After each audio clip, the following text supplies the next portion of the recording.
Okay, so I'd like to just spend a little time recalling something that we've already done, which is the electric and magnetic force on a moving charged particle.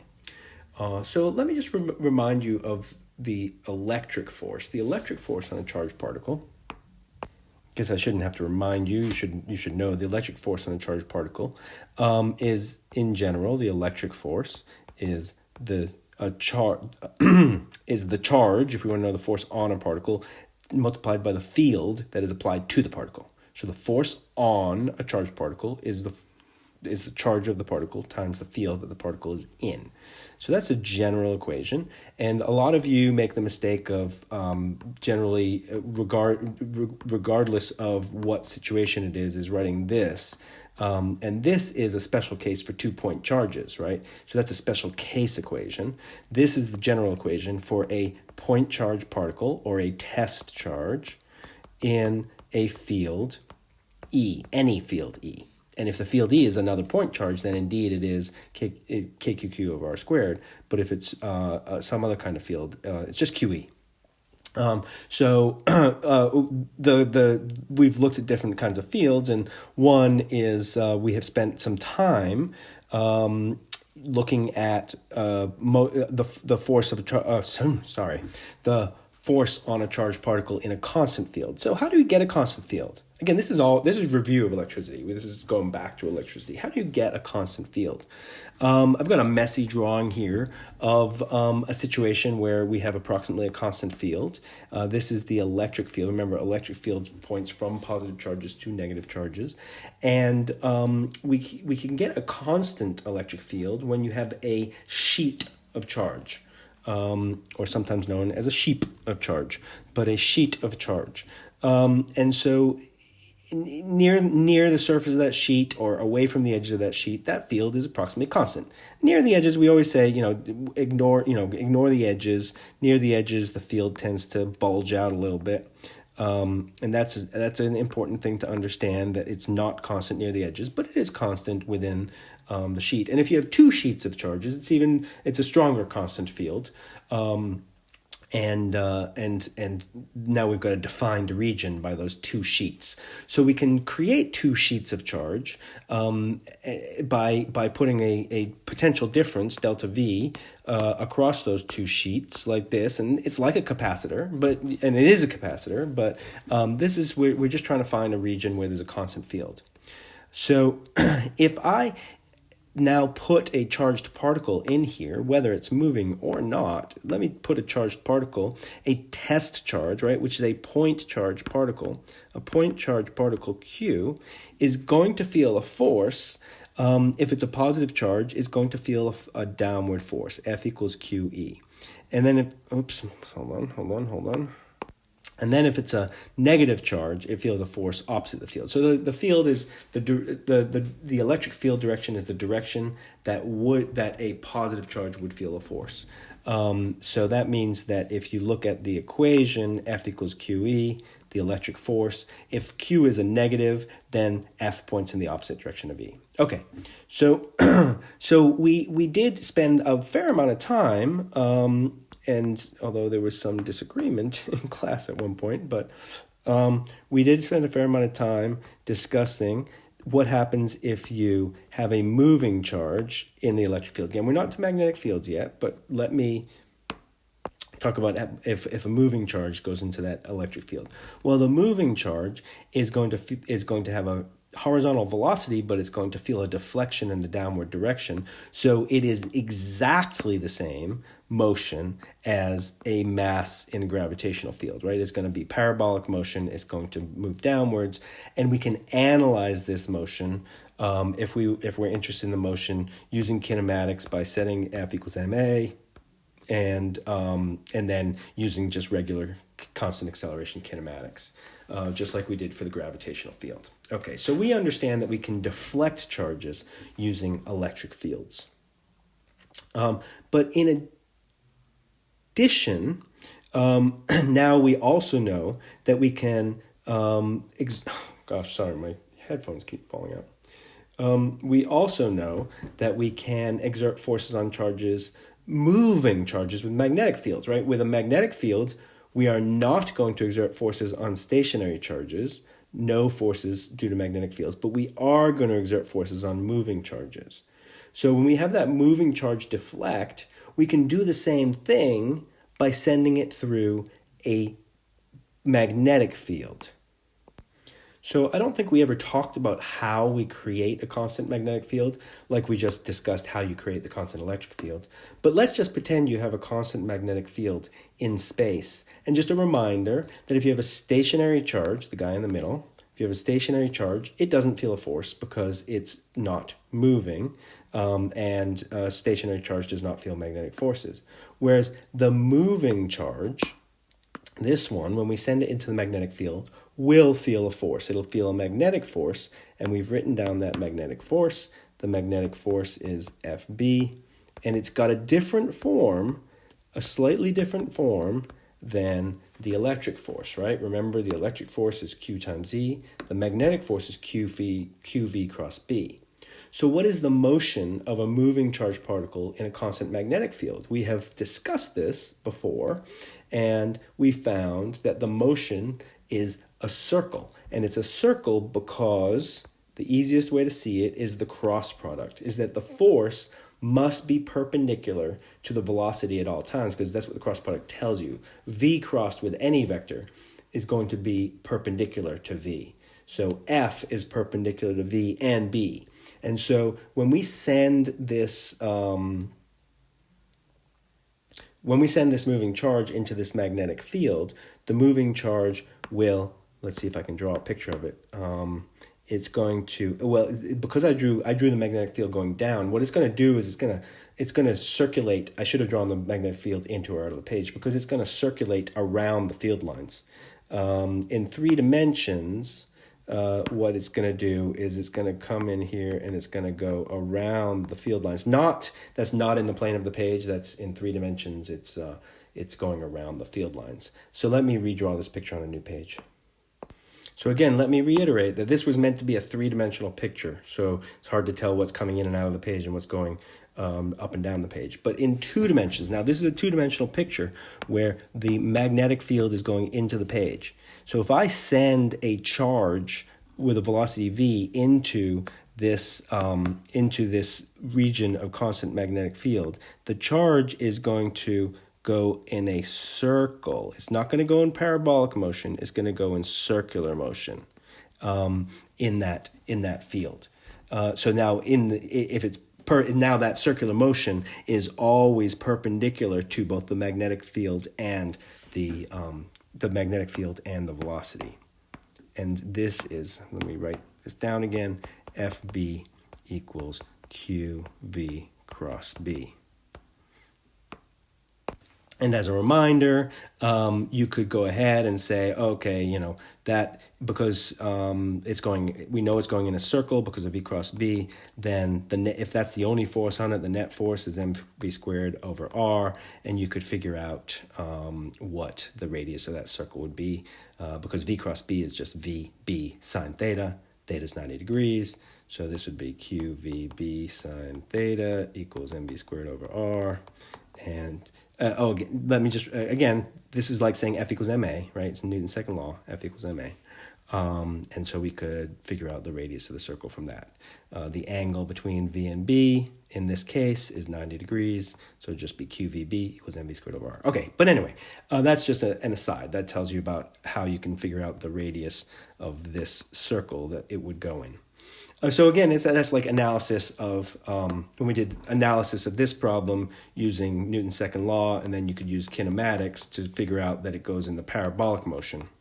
We're going to do analysis using Newton's second law and figure out that it goes in, and understand that it goes in circular motion, so we'll use the formula for circular motion.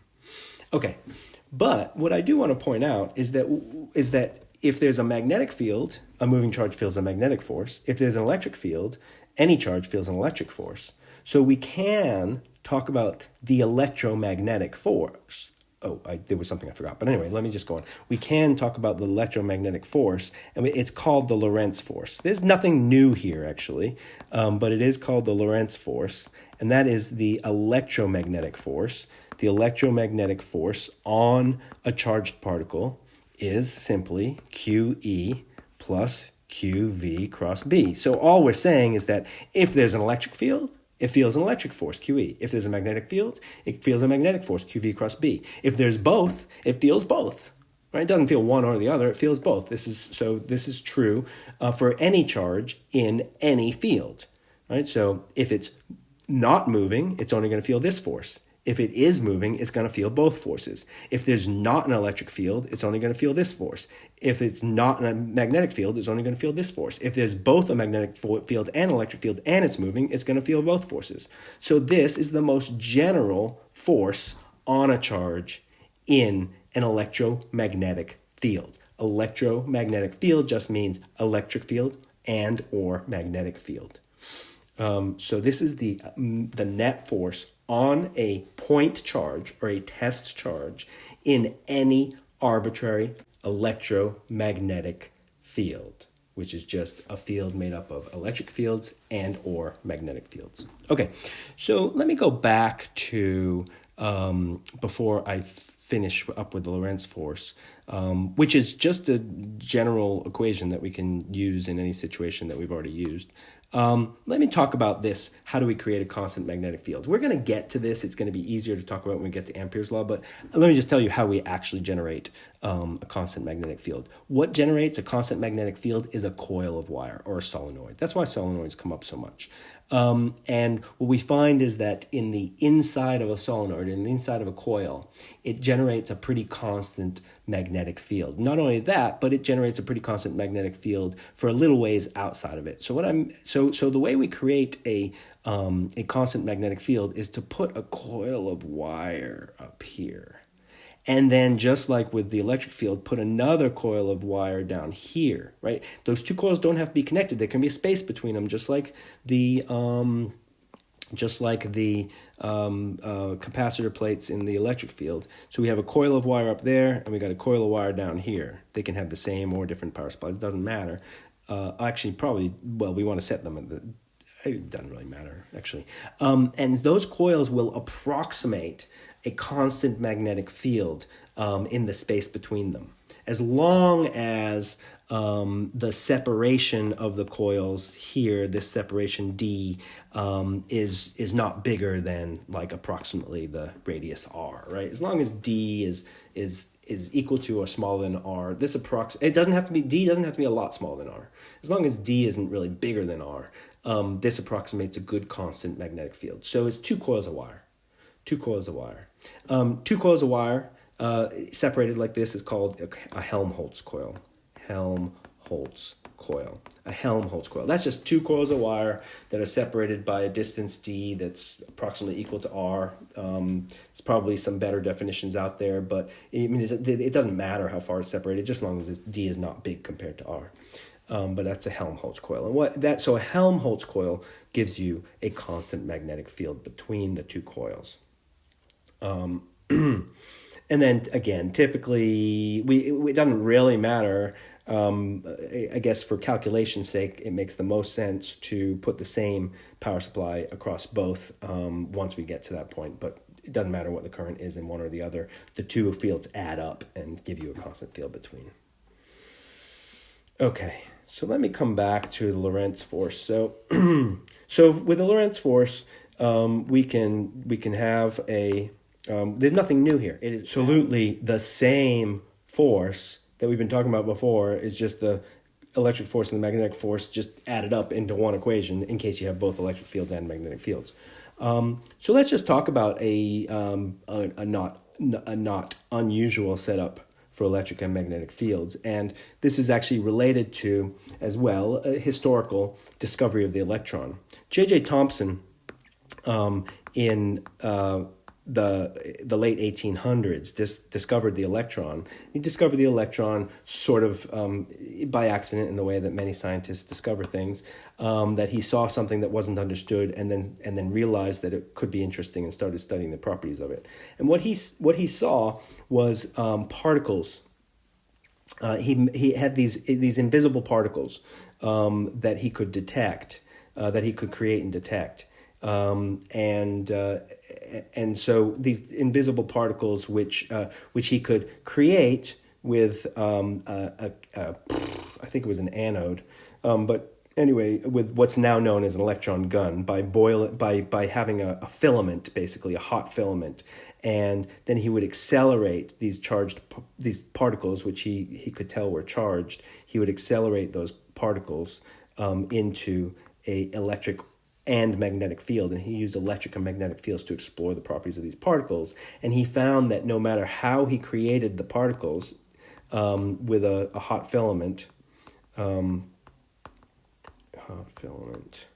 going to call them hot filament particles, that they had the same magnetic and electric properties. And let me show you partly what he did. So what he did is he put these particles between two capacitor plates in order to deflect them and to look at the motion. So I'm just going to have now in 2 dimensions rather than trying to draw it in 3 dimensions. Capacitor plates, and so that these charged particles would be deflected. And by the way, they were electrons, so they would be deflected like that. And he could then detect them over here by having them hit a screen. So that's how he detected them. And the detector is a phosphorus screen that glows when the electrons hit them. You don't need to know all the details, but it's an interesting discovery. What J.J. Thomson wanted to do was he understood that he had these invisible particles and he wanted to explore the properties of them. So he explored the electric properties by varying the charge on the capacitor plates and looking at and changing the deflection of these unknown particles. And then he also put a magnetic field on them. And he put a magnetic field on them. Again, remember those capacitor plates are coming in and out of the page, right? We're just seeing them in 2 dimensions. But he put a magnetic field on them by putting a coil in this direction so that the magnetic field goes into and out of the page. So the electric field points downwards and the magnetic field points inward or outward, but let's just say inward. B, because there's a coil of wire creating that magnetic field. And so what J.J. Thomson was able to do was to vary the electric field and watch the deflection, but he could also vary the magnetic field and watch the deflection. So what he's doing is he's playing with the Lorentz force here. He's varying the electric field to watch the deflection and varying the magnetic field to watch the deflection. But given the orientation of the two fields, now the electric field is up and down, so that's going to push the charge up and down. The magnetic field is in and out, so the charge will try to, from the magnetic field will rotate around the magnetic field, so it's also going to deflect up and down.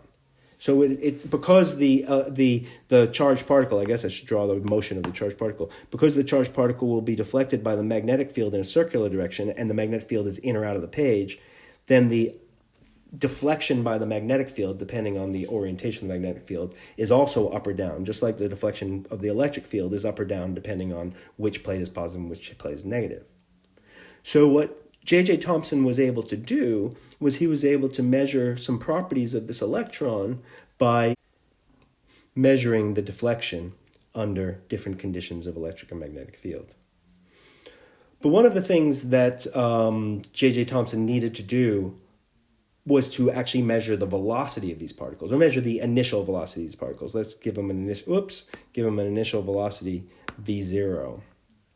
And he was able to measure the initial velocity of these particles with this apparatus.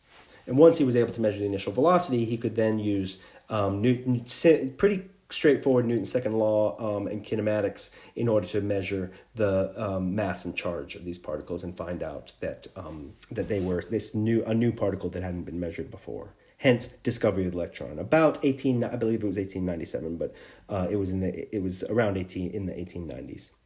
But let's just think about how you can measure the velocity. So imagine that you put an electric field. Let's imagine these. We know now that electrons are negative particles. So you put an electric field pointing in the downward direction. So ignore the arrows that we have right. Oh, let me erase them. Okay, did my best. So imagine let's just say we know now these are negative charges. So if you put an electric field on in the downward direction, since they're negative charges, they're going to deflect in the upward direction. So I'm showing this upward deflection. And so the force the force due to the electric field, right, is QE.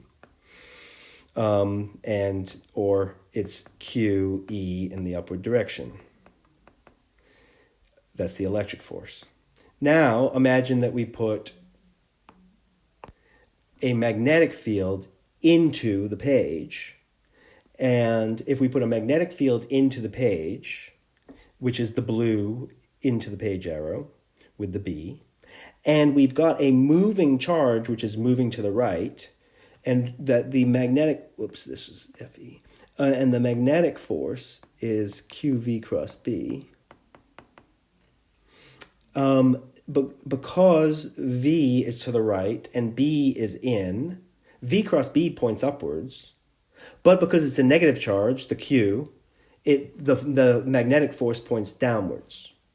So the magnetic force is downwards. So you've got an electric force, which is upwards, and you've got a magnetic force, which is downwards. But if those two forces are equal to each other, then we will have no deflection. So basically, is taking the Lorentz force and setting it equal to 0, right? Summing them up, right? That Q. Sorry. So what I didn't do here is this is in the downward direction. Sorry. Hold on. So for a negative charge, what we're going to have is a magnitude of QVB. The sine theta is 90 degrees, sine theta is 1, and it's going to be in the downward direction for a negative charge. So the magnitude is QVB in the downward direction. For the electric force, magnitude is QE, it's in the upward direction. So therefore, the Lorentz force, QE plus QVB, if the net force is 0, there is no deflection, right? If the total force on the moving charged particle is 0, there is no deflection. So what we're basically saying is that sum the two forces on the charged particle, and if it's equal to 0, there is no deflection. So QE up, which is a vector, plus QVB down, that's the Lorentz force, equals 0, right? So that's just the Lorentz force. I mean, there's nothing new here. I'm just saying the net force, the net electromagnetic force is 0. And so that just says that, therefore, right, if we choose up, let's say, to be the positive direction, plus QE minus QVB equals 0, therefore there will be no deflection. The net force is 0, there will be no deflection. Okay, let me just point out, what that means is that that this downward deflection is canceled by the upward deflection, and the charged particles will just go straight through, and they'll be detected on the screen right straight through from where they were shot, right? So he could vary the fields until there was no deflection. He could vary the electric and magnetic fields until there was no deflection. And what he found is by applying the Lorentz force and saying the Lorentz force is the net electromagnetic force, the net electromagnetic force is 0. So therefore, if this means QE equals QVB. And remember, this is all magnitudes now. These are all positive numbers because we took into account the negative signs with the direction. And so therefore, V is equal to E over B. And this is V velocity or speed, right? That's speed. Don't forget that. That's not voltage. And the charge of the particle comes out of the equation. So the charge it doesn't matter what the charge of the particle is, because it cancels out of the equation. And so all he needs to do is, in order to measure the speed of these particles, is shoot them and vary the electric and magnetic field until he gets no deflection, and then he knows that the ratio of the magnitude of the electric field to the magnitude of the magnetic field is equal to the speed of the particles. This is what's called a velocity selector. It's a velocity selector, and it is a way of measuring the velocity of the speed. I'm sorry, I should say, even though it's called a velocity selector, it's measuring a speed. It's not measuring a direction. It's measuring a speed of a charged particle in what are called crossed magnetic field, crossed E&M fields, crossed electromagnetic fields. The electric field is down, the magnetic field is in, so those are called crossed fields. It's just an example of using the Lorentz force.